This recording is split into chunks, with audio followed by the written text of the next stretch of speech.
Hello, students. I hope you are doing well. Welcome to my channel. It's Regal Biology.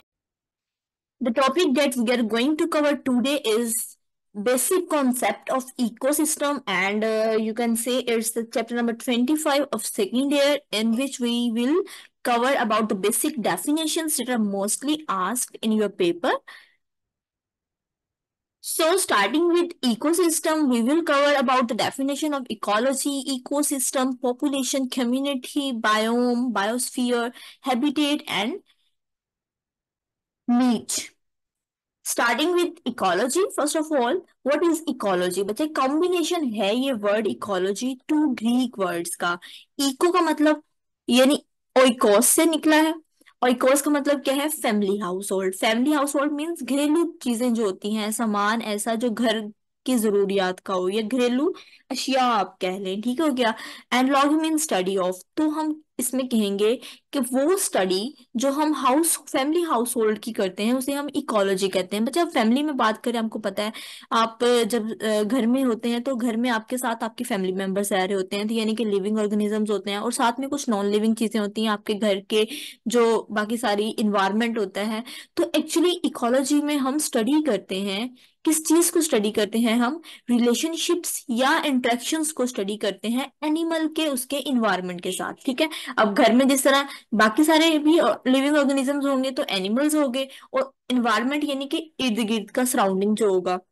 तो अगर हम study करें relationships को interactions को एनिमल्स के उसके इन्वायरमेंट के साथ तो उसे हम इकोलॉजी कहते हैं और ये टर्म जो है सबसे पहले जो यूज की थी बच्चे 66 में यूज की गई थी अर्नेस्ट हैकल ने इसको यूज किया था तो ये आपका एक मुख्तसर सा शॉर्ट क्वेश्चन भी कंप्लीट हो जाता है नेक्स्ट हम चलिए इकोसिस्टम जो है ये आप यूं कह लें कि इकोलॉजी का यूनिट है यानी कि हम जो इकोसिस्टम्स हैं उनको स्टडी करते हैं इकोलॉजी में ये इकोसिस्टम यूनिट होता है इकोलॉजी का अगर हम इकोसिस्टम की बात करें तो इको मींस क्या है इन्वायरमेंट यानी कि फैमिली हाउस होल्ड टाइप ठीक है सिस्टम का मतलब है collection of different related parts जो फंक्शन करते हैं एज अ यूनिट यानी कि हम यहाँ पर क्या करते हैं बच्चे हम यहाँ पर स्टडी करते हैं इन्वायरमेंट की और इसके अलावा उन तमाम सिस्टम्स की जो एज अ यूनिट फंक्शन कर रहे होते हैं उन तमाम पार्ट्स की जो एज अ यूनिट फंक्शन कर रहे होते हैं तो इकोसिस्टम में बच्चे हमारे पास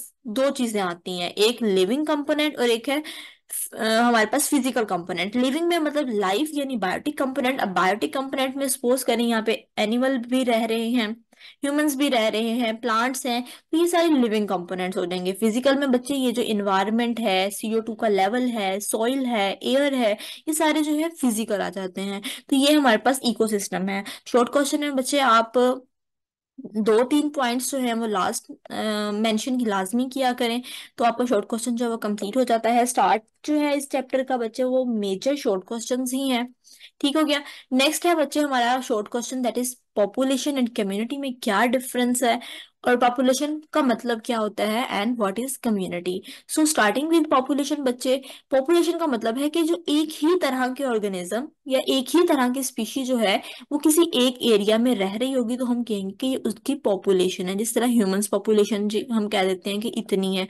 अच्छा वगैरह होते हैं यानी कि एक ही स्पीशी होती है वो सेम एरिया में इकट्ठे रह रहे हों तो हम कहते हैं कि वो पॉपुलेशन है एज कम्पेयर टू पॉपुलेशन अगर हम कम्युनिटी की बात करें बच्चे तो कम्युनिटी में क्या होता है हम कहते हैं कि डिफरेंट स्पीशीज जो एक ही जगह पर एक ही टाइम में एक ही स्पेस पे रहे ठीक हो गया यानी कि अब यहाँ पर एक स्पीशी नहीं है ज्यादा स्पीशीज है एक ही जगह पर रह रही हैं एक ही टाइम में और एक ही हमारे पास टाइम फ्रेम है उसी जगह पर रह रही हैं इसे हम कहते हैं कम्युनिटी अब सपोज करें जैसे मेरे ये आपको बैकग्राउंड में जो पिक्चर नजर आ रही है ये कम्युनिटी को इंडिकेट कर रही है और यहाँ पर जस्ट हम इसकी देखें तो ये हमारे पास पॉपुलेशन होगी ठीक है अब यहाँ पर देखें शार्क्स हैं फिशेज हैं एक्वेटिक एनिमल्स हैं लाइक ये सी एनिमोन्स वगैरह हैं टर्टल है ठीक है तो इसके अलावा स्मॉल फिशेज हैं प्लांट्स हैं तो ये डिफरेंट स्पीशीज जो हैं वो एक ही जगह पर रह रही हैं एक ही टाइम फ्रेम में तो इसे हम कह देते हैं कि ये कम्युनिटी है तो अब कम्युनिटी में देखिए डिफरेंट स्पीशीज हैं वो एक ही जगह पर रह रही होती हैं तो इसलिए हम कहते हैं कि ये सेवरल स्पीशीज पर मुश्तमिल होता है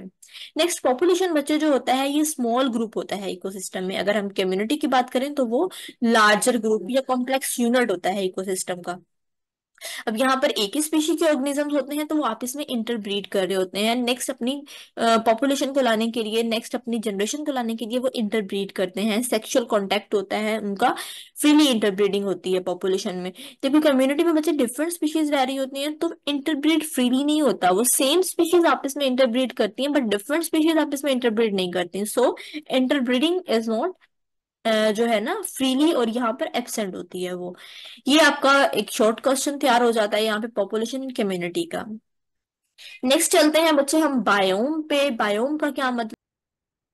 वो बायोम या वो हिस्सा जिसने जमीन के बड़े इलाके को अपने घेरे में ले लिया हो, यानी कि वहां पर लाइफ मौजूद हो, काफी लंबे या बड़े हिस्से में जो डिफरेंट इकोसिस्टम्स हैं वो मौजूद हो और वहां पर लाइफ मौजूद हो। यानी कि हम कह सकते हैं कि ये वो टाइप ऑफ इकोसिस्टम्स हैं या इकोसिस्टम्स का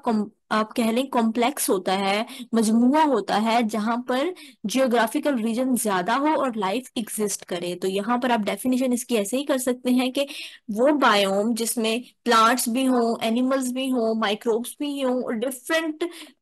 स्पीशीज जो है वो प्रेजेंट हो, और फुली डेवलप्ड कम्युनिटी हो, कॉम्प्लेक्स कम्युनिटी हो, क्लाइमेक्स कम्युनिटी हो, तो वो बायोम कहलाती है।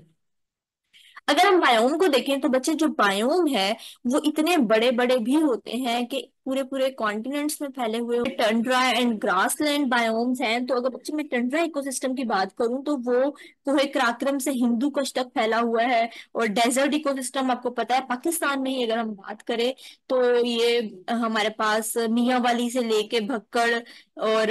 ये जो बहावलपुर है, उसके अलावा रहीम यार खान, ये सारा जो है पाकिस्तान के इकोसिस्टम की बात कर रही हूँ मैं, ठीक है। इसी तरह ये ग्रासलैंड इकोसिस्टम जो है ये भी हमारी, आप नॉर्दर्न एरियाज में जाते हैं आपको ग्रास लैंड नजर आते हैं, मतलब मैदान नजर आते हैं, ठीक है, लाइक गिलगित कश्मीर वाली साइड पे, वजीरिस्तान वाली साइड पे, चित्राल वाली साइड पे, ठीक है। तो ये इकोसिस्टम है और ये कॉन्टिनेंट्स तक फैले हुए होते हैं। जैसे हम ग्रासलैंड इकोसिस्टम की बात कर लेते हैं बच्चे, ग्रासलैंड इकोसिस्टम जो है वो पाकिस्तान में तो है, देखिए मैंने भी आपको बताया एग्जांपल्स इसकी, लेकिन अगर हम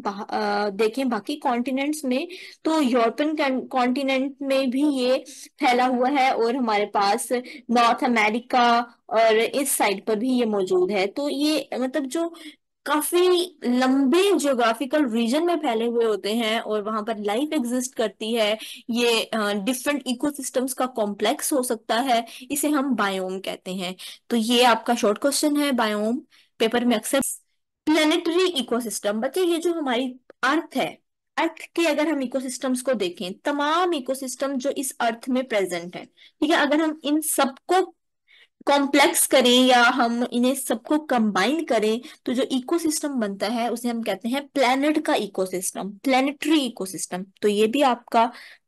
यूं कह लें एक मर्तबा आया हुआ है शॉर्ट क्वेश्चन, ये प्लेनेटरी इकोसिस्टम से क्या मुराद है, तो आप इसकी डेफिनेशन लिखेंगे। अगर हम कंबाइन कर दें ऑल इकोसिस्टम्स को जो इस अर्थ पर प्रेजेंट हैं तो हम उसे कहते हैं प्लेनेटरी इकोसिस्टम। नेक्स्ट बच्चे बायोस्फीयर, ये शॉर्ट क्वेश्चन भी है, difference between biome and biosphere, और बायोस्फीयर के बारे में वैसे भी आपसे पूछा जाता है। तो स्टार्टिंग विद बायोस्फीयर, इसकी पहले हम डेफिनेशन कर लेते हैं बच्चे। ये जो हमारी जमीन है इसके ऊपर जो लेयर प्रेजेंट है जहां पर लिविंग ऑर्गेनिज्म एग्जिस्ट करते हैं, जहां पर लाइफ एग्जिस्ट करती है, वो बायोस्फीयर कहलाती है। यूं कह लें कि ये वो एरिया है जहां पर इकोसिस्टम्स एग्जिस्ट कर रहे हैं, जहां पर लाइफ एग्जिस्ट कर रही है। अब ये अगर हम देखें तो वो हमारी अर्थ का पार्ट जहां पे लाइफ एग्जिस्ट करेगी हम उसे बायोस्फीयर कहेंगे। और ये अगर हम वर्ल्ड वाइड सब इकोसिस्टम्स को सम करें तो वो सब के सब बायोस्फीयर में प्रेजेंट होंगे। ओके हो गया, और हम इसे इकोस्फीयर भी नाम देते हैं। और ये वो जोन है जहां पर लाइफ एग्जिस्ट करती है। तो ये आप छोटे छोटे जो है वो डिफरेंस इसके याद कर लेंगे। नेक्स्ट बच्चे हम चलते हैं, दैट इज हैबिटेट एंड नीच। बच्चे हैबिटेट क्या होता है? ये वो जगह होती है जहां पर एनिमल रह रहा होता है, ठीक है, वो जगह जहां पर ऑर्गेनिज्म रहता है। तो ये उस ऑर्गेनिज्म का एड्रेस होता है, उसकी उसका उसकी जगह, उसका एड्रेस यूं कह लें जहां पर वो मौजूद है। अगर हम नीच की बात करें तो बच्चे ये वो जगह नहीं होती बल्कि उस एनिमल का रोल होता है, उस एनिमल का बिहेवियर होता है जब वो उस इन्वायरमेंट में रह रहा होता है। ठीक है, अब देखिए अगर फॉर एग्जांपल हम पैरट की ही एग्जांपल ले लेते हैं, यहाँ पर जो पैरट है ये इस जगह पर रह रहा है तो ये इसका हैबिटेट है। ठीक है, इसने अपने यहाँ पे घोंसला बनाया हुआ है, ये इसका हैबिटेट है। अब ये इसका सराउंडिंग क्या है, इसका इन्वायरमेंट है। अब सराउंडिंग में इस पैरट का रोल क्या है, बाकी ऑर्गेनिजम्स के साथ उसका बिहेवियर क्या है, ठीक है, इसका प्रोफेशन क्या है यू कह ले, तो वो आ जाता है किसमें, नीच में। तो हमारे पास हैबिटेट क्या होता है, एड्रेस होता है, किसी एज एन एड्रेस काम कर रहा होता है। और ये एग्जांपल ले लें, fresh water habitat, terrestrial habitat, grassland habitat, तो ये हमारे पास क्या है, एग्जांपल्स हो जाती हैं। अब बच्चे अगर हम बात करें हैबिटेट की, तो